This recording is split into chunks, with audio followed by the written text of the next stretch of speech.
Steven Williams, better known online as Boogie2988, has recently become the subject of a great deal of discussion. He's been on the internet since practically its inception, with his public image transforming over time from the Mr. Rogers of YouTube to a sad husk of his former public persona. If you've clicked on this video, you most likely don't need me to recap his history. There are countless other videos dedicated to doing exactly that. From a feud with Frank Hassel leading to Steven's arrest to going broke with crypto, suffice to say there's a lot of ground to cover here. What I'd instead like to focus in on is what has been happening in his life and career in recent times, and explore if he'll be able to make a comeback. You see, despite the relevance of his channel dwindling over the years, Boogie has seen a renewed growth in public interest recently. In fact, some incredibly intelligent people have dubbed this new era we're living in the Boogie-sance. This is due in no small part to filmmaker Mike Clum, who in October released his documentary titled The Dark, Sad Life of Boogie2988. The project featured Clum as he followed Boogie over the course of a few months, showcasing the life of a fading internet star. This gave an unprecedented look into his day-to-day existence, most notably his finances. I think my net worth is zero. Once you pull the equity out of the house, get rid of the house debt, sell off all my collectibles, and pay off all my debts, I think that puts me at $0. While discussing all the steps he took to get to this point, Steven told Clum about his past addiction to hiring sex workers, spending around $200,000 on them over the course of 4 years. And all of this happened while his house was not even paid off. It was already public knowledge that Boogie at one point in his life enjoyed paying for the company of women, but this shed a new light on the sheer extent of it. Sleeping with Boogie is one of the reasons I quit sex work. But the aspect of the documentary most relevant to modern day was the information revolving around Boogie's girlfriend, Des. This relationship has courted controversy for one simple reason. Boogie is 49 years old and Des is 20. This was not new information, and the couple had revealed their relationship status to the world several months prior.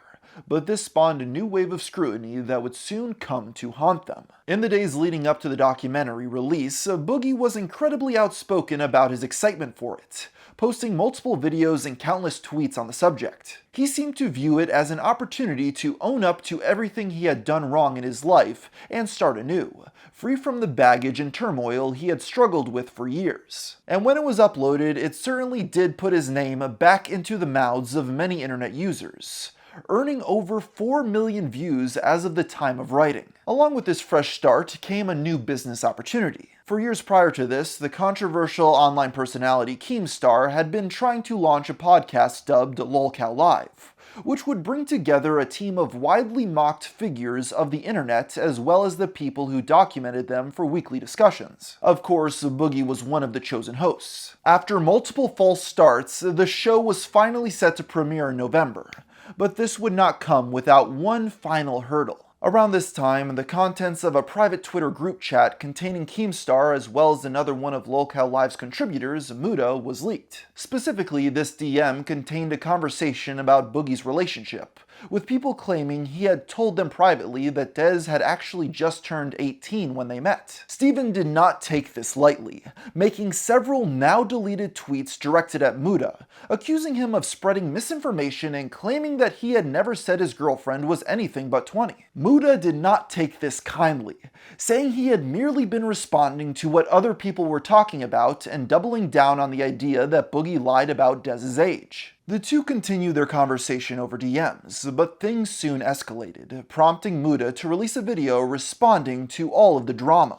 I am driving, let me paint the scene here. I'm driving home from New York, okay? You got my wife with me, I got me, and I don't respond to anything. 20 minutes later, next to my phone, my wife's phone starts blowing up, and lo and behold, I see Boogie mentioned on here. Now, ladies and gentlemen, this sends me into a bit of a rage because I find it so weird that the moment I don't respond to you, the next person you're hitting up is my wife about this situation. For his part, Boogie claimed he had no idea the woman he reached out to was Muda's wife at the time, although few people believe that to be true. While in any other case, this may have been the end of the drama as both sides might agree things went too far, things would take another sharp turn just a day later, when Boogie appeared on a live stream hosted by Rich of the channel Review Tech USA. While this started out as a normal conversation, things became heated when Rich invited Muda to join the call. I have her ID in my wallet.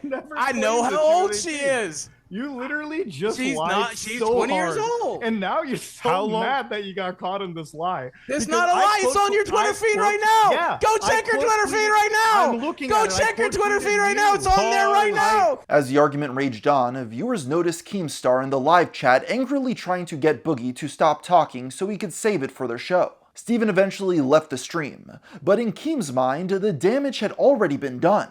Still fuming with rage, he sent the Lolcow live host a furious voice message in the immediate aftermath.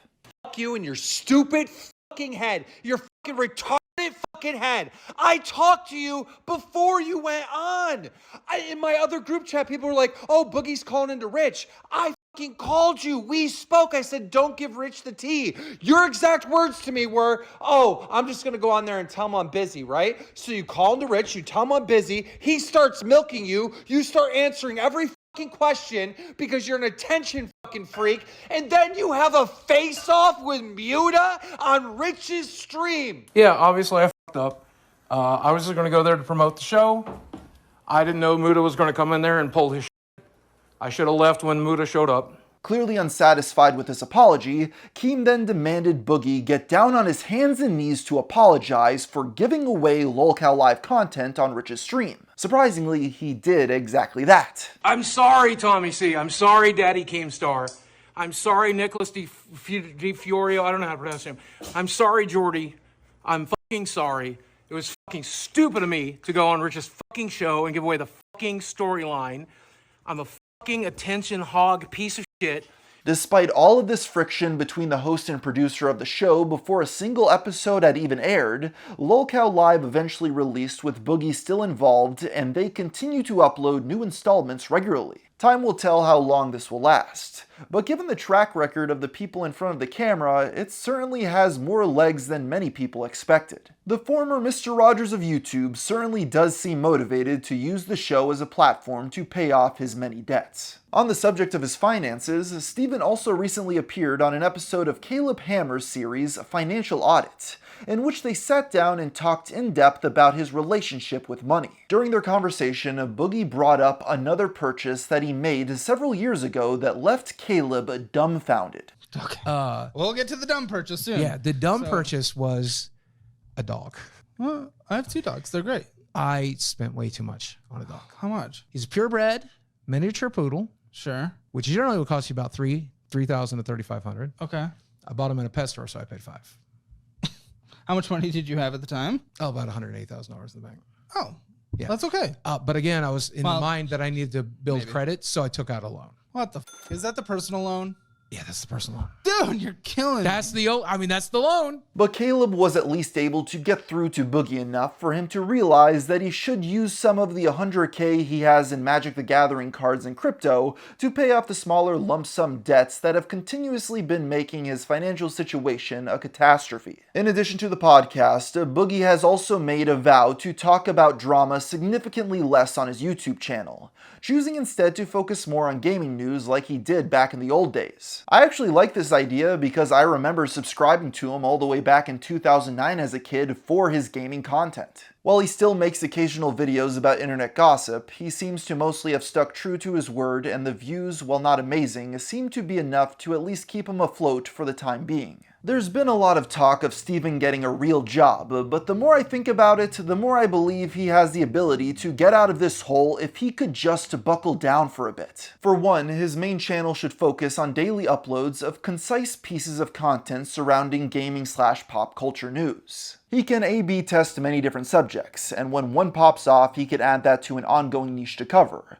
But when a subject fails, he knows his audience isn't interested in it. If he was able to do at least 5 videos a week, improve thumbnails/titles, and fine-tune the subject matter to his audience's interests, I can see him easily getting above 2 million views a month. Add a consistent sponsor or two to the mix, and I believe him making over $7,000 a month from the main account is very achievable. And if he saves his drama and Lolcow content for the podcast and allows Keem to foster the dysfunction into a monetizable revenue stream, that with the main channel can allow him to make 6 figures on YouTube yet again. If we throw in him being able to get on the path of weight loss as well, he might even be able to fall back into the good graces of the greater community that have given up on him. While I don't know if he can accomplish all this, it is his best chance of getting a second wind as an online content creator.